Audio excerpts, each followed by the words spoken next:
Maka kalau ada pejabat menyalahgunakan jabatannya, kau bisa lolos di dunia, demi Allah kau tidak akan lolos dari alam kubur.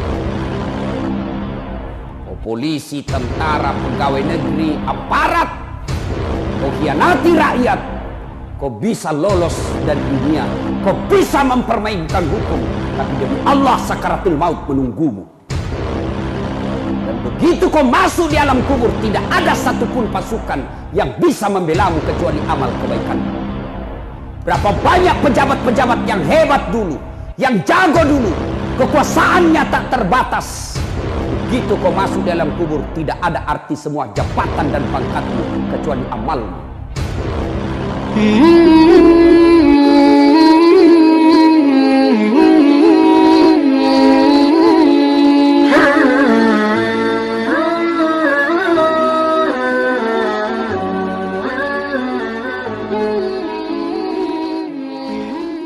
Nauzubillah min zalik.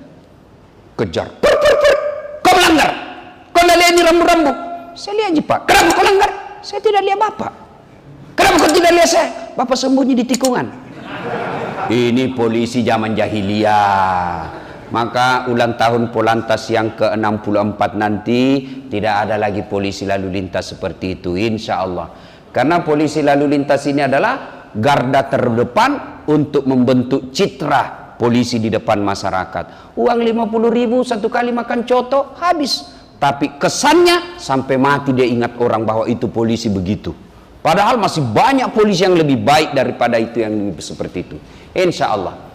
Ibu bapak saudara-saudara sekalian, wa qala idan bismillahirrahmanirrahim, ya ayyuhalladzina amanu dukhulu fis-silmi kaffatan wa la tattabi'u khutuwatis syaitan innahu lakum adu mubin. Wahai orang-orang yang beriman, masuklah engkau ke dalam Islam secara sempurna dan janganlah engkau ikuti langkah-langkah setan, karena sesungguhnya setan itu musuh yang nyata bagi kalian.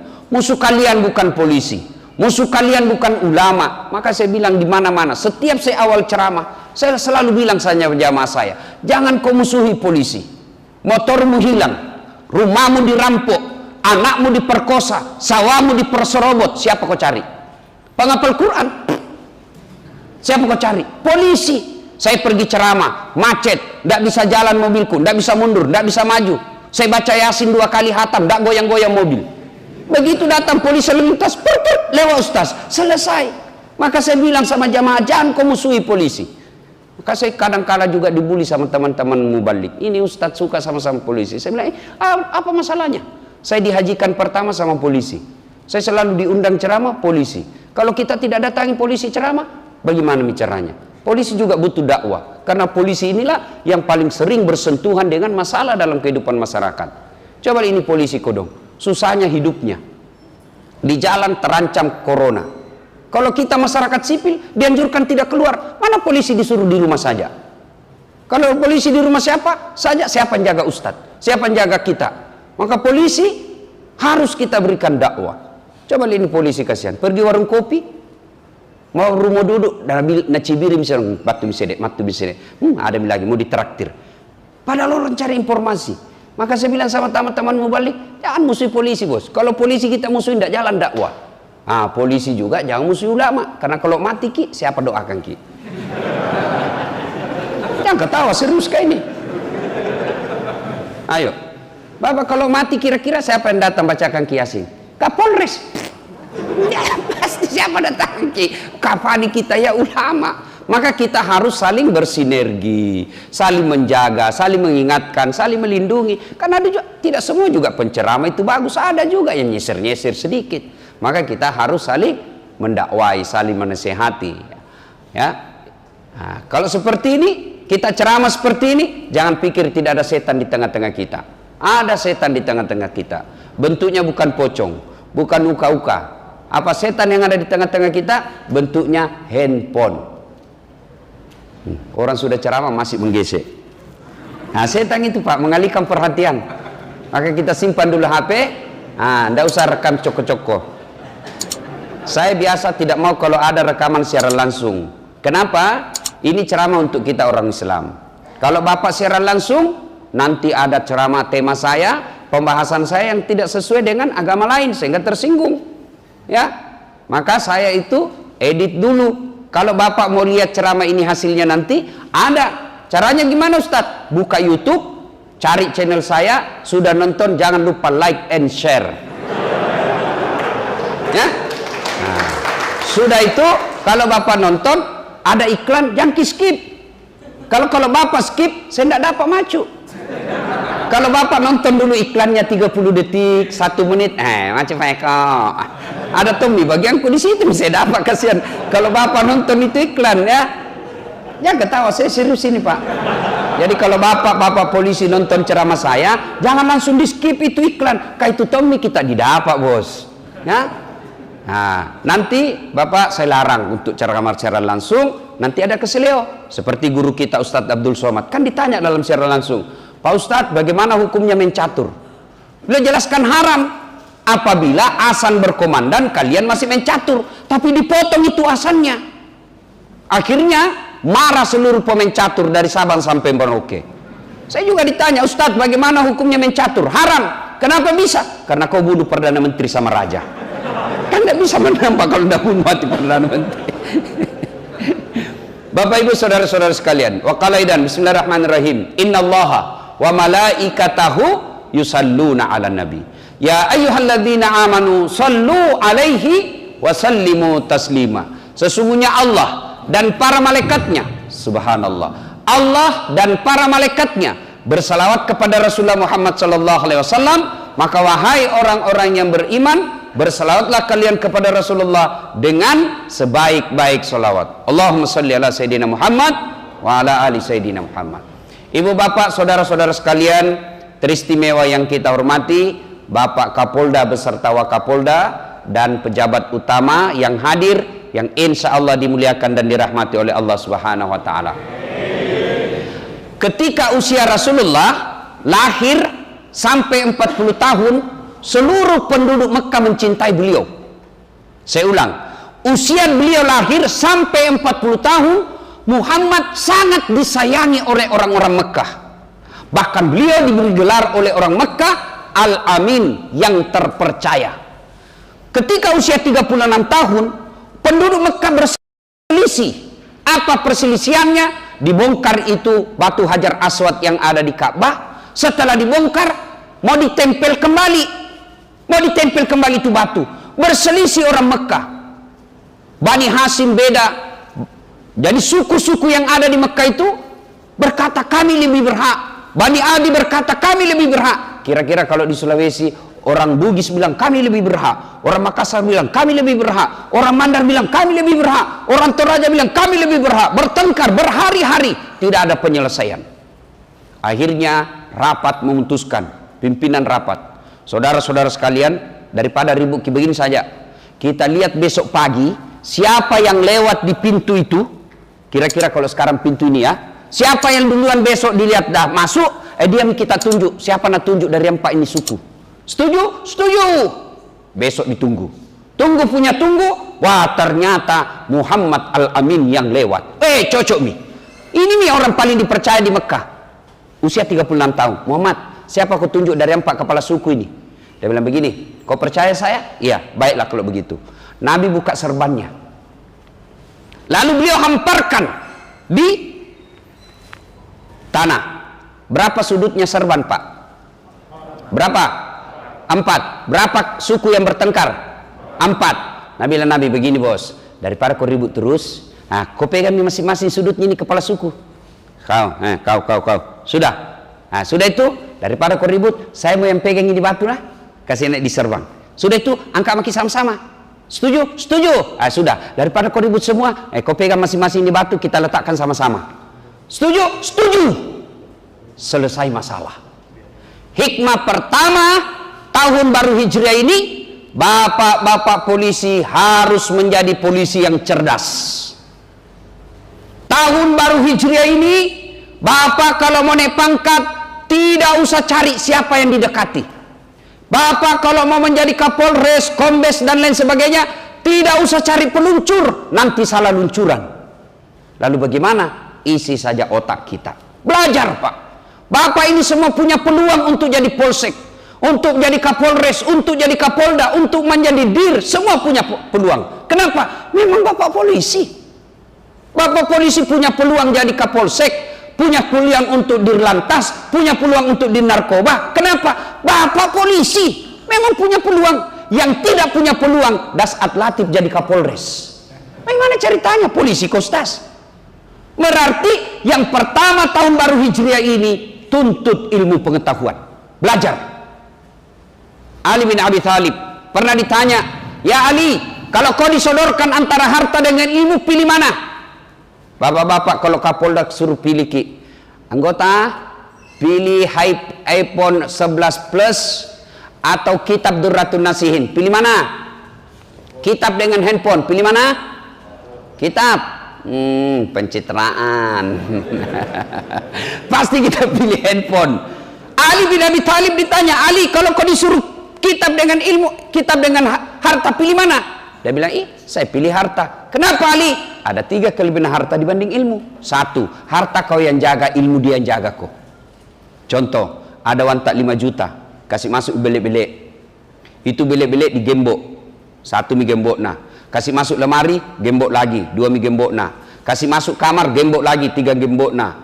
Sudah keluar rumah, gembok lagi rumah, 4 gemboknya. Keluar pagar, gembok lagi, 5 gemboknya. Sampai kantor hilang kuncinya. Setengah mati kita jaga toh. Tapi kalau ilmu, dia yang jaga kita. Mana contohnya? Pak Kapolda.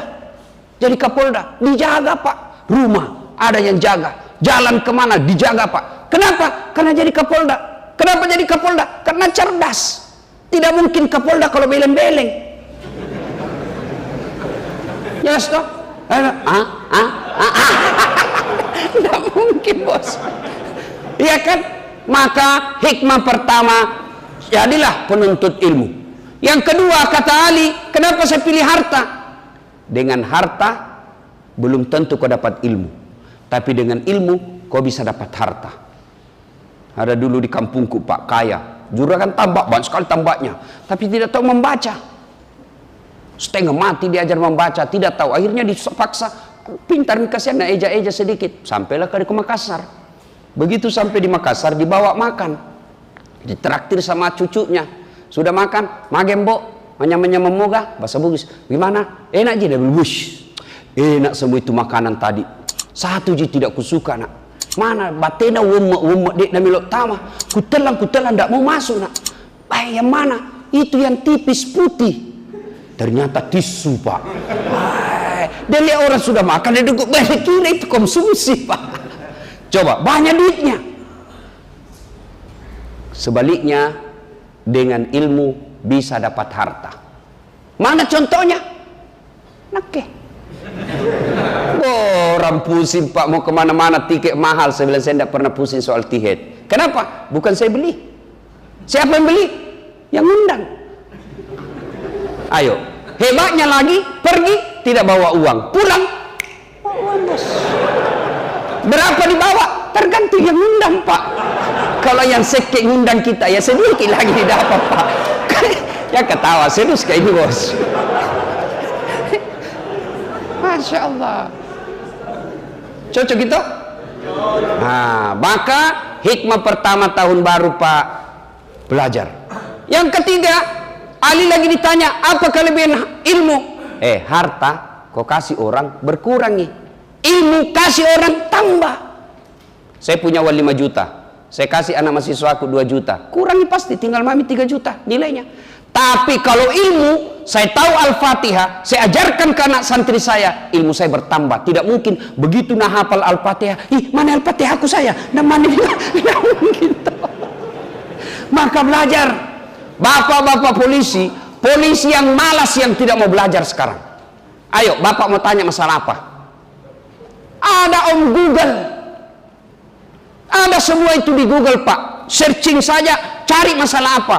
Hukum bagaimana terlambat sholat subuh, ketiduran. Cari, ada penjelasannya di situ. Bahkan sampai memasak pun ada di situ. Maka sekarang polisi harus menjadi polisi yang cerdas. Kalau kita bodoh Pak, nak kasih bodoh-bodoh ke orang nanti.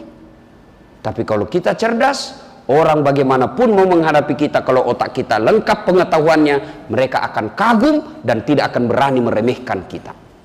Satu, hikmah pertama. Itu Rasulullah tidak ada yang benci sampai usia 40 tahun. Setelah usia 40 tahun, Nabi kemudian pergi bersemedi, kira-kira kalau bahasa sekarang. Ya, kenapa ini pendudukku, sekampungku, keluargaku di Mekah kok menyembah patung? Mereka kok menyembah batu? Pusing mereka. Nah, berarti hikmah kedua, polisi harus punya kepekaan sosial. Nabi pikir, kenapa ini saudara-saudara saya, sekampungku kodong, satu leluhurku, kenapa mereka menyembah patung? Kenapa mereka tidak menyembah Allah? Rasul mencemaskan penduduknya. Maka Bapak polisi, tahun baru Hijriah ini, Bapak harus punya kepekaan sosial. Kalau lihat ada komplek, kenapa ini lalu lalang orang ramai, mobil-mobil mewah selalu masuk, hati-hati, harus punya kepekaan sosial. Jangan lagi masa bodoh. Ah, bukan tong urusanku ini, ada di security di komplek. Tidak, kita harus punya kepekaan sosial. Oh, kenapa kasihan ini sudah tua masih setengah mati cari duit? Oh, ini orang tidak mampu, harus punya kepekaan sosial. Naiklah Nabi. Ah, sudah itu, maka diturunkan ayat. Usia 40 tahun. Ayat pertama turun, Iqra, baca. Bismi rabbikal ladzi khalaq. Masih sambungan dengan yang saya sampaikan tadi. Bapak silahkan baca ilmu lalu lintas, ilmu telematika, ilmu spionase, ilmu apa saja. Dengan catatan Bismi rabbikal ladzi khalaq. Silahkan pelajari apa saja Bapak dalami ilmu dengan catatan Bismi rabbikal ladzi khalaq, atas nama Tuhanmu. Nah, setelah punya ilmu, maka langkah selanjutnya atas nama Tuhanmu, maka puncak dari semua ilmu adalah akhlak. Saya banyak lihat, jangankan rakyat awam, masyarakat Islam awam, orang yang tinggi saja ilmunya kadangkala akhlaknya rendah. Jangankan masyarakat umat kita yang awam, penceramah saja sekarang banyak yang kadangkala ceramahnya hanya suka menghasut. Banyak itu. Ceramahnya menghina, merendahkan, seolah-olah surga milik dia. Gampang sekali kita diponis masuk neraka, padahal sama-sama nabita, sama cara sholatnya, sama rukun Islamnya kita, sama rukun iman kita, sama kiblat kita. Masa hanya beda manhaj, beda mazhab, saling mengkafirkan. Saya dihina-hina. Kau tuh Ustaz, cerita-cerita sunnah, baru kau tidak pelihara sunnah. Saya bilang, kenapa kau tuduh saya tidak pelihara sunnah? Saya bilang, buktinya kau tidak pakai jenggot. Saya bilang, mau diapa kalau tidak mau tumbuh? Sudah dikasih minyak, anda tumbuh-tumbuh. Ayo, saya dibilang, ini Ustadz kafir. Wih, hebat bukan mentangkan saya kafir. Kenapa? Kenapa kau menyanyi-menyanyi? Saya menyanyi tergantung Pak. Lagu tidak semua haram menurut saya. Dan itu juga ada ulama yang lain berpendapat seperti itu. Ulama jumhur, ulama besar. Tergantung lagunya. Kalau lagunya ramah, kenapa haram? Nah bagus. Katakan Tuhan itu satu. Qul huwallahu ahad. Mengapa minuman itu haram? Karena merusak kepikiran. Apa yang salah bos? Mengapa berzina juga haram? Karena itu cara binatang. Mengapa semua yang asik-asik itu diharamkan? Mengapa semua yang enak-enak juga diharamkan? Jawabannya, itulah perang. Haram itu bos. Matampu kolisu cilaka. Kalau lagu-lagu dakwah boleh. Mungkin Tuhan mulai bosan melihat tingkah kita yang selalu salah dan bangga dengan dosa-dosa. Itu apa yang masalah dengan lagu seperti itu? Ibu-ibu peluk suaminya, kalau dia marah suami peluk sambil kita menyanyi. Insaflah wahai manusia. Ya menurut saya lagu-lagu seperti itu boleh. Kalau yang tidak boleh saya rasa lagu putar ke kiri nona, putarlah ke kiri. Apa itu ngapa kiri kan? Apa itu ngapa? Ya. Ya. Nah, dakwah menurut saya ya semakna dengan kata hidayah. Hidayah semakna dengan kata hadiah. Berarti kalau saya berdakwah seolah-olah saya memberi hadiah kepada orang lain. Nah, ya. Nah, sudah, kita lanjut lagi. Usia 40 tahun, turunlah Nabi. Setelah menerima Iqra itu, menggigil sampai di rumah Nabi. Lalu Nabi berkata kepada istri beliau, "Wahai istriku, saya kedinginan, selimuti saya." Khadijah langsung berkata, "Sami'na wa ata'na." Saya dengar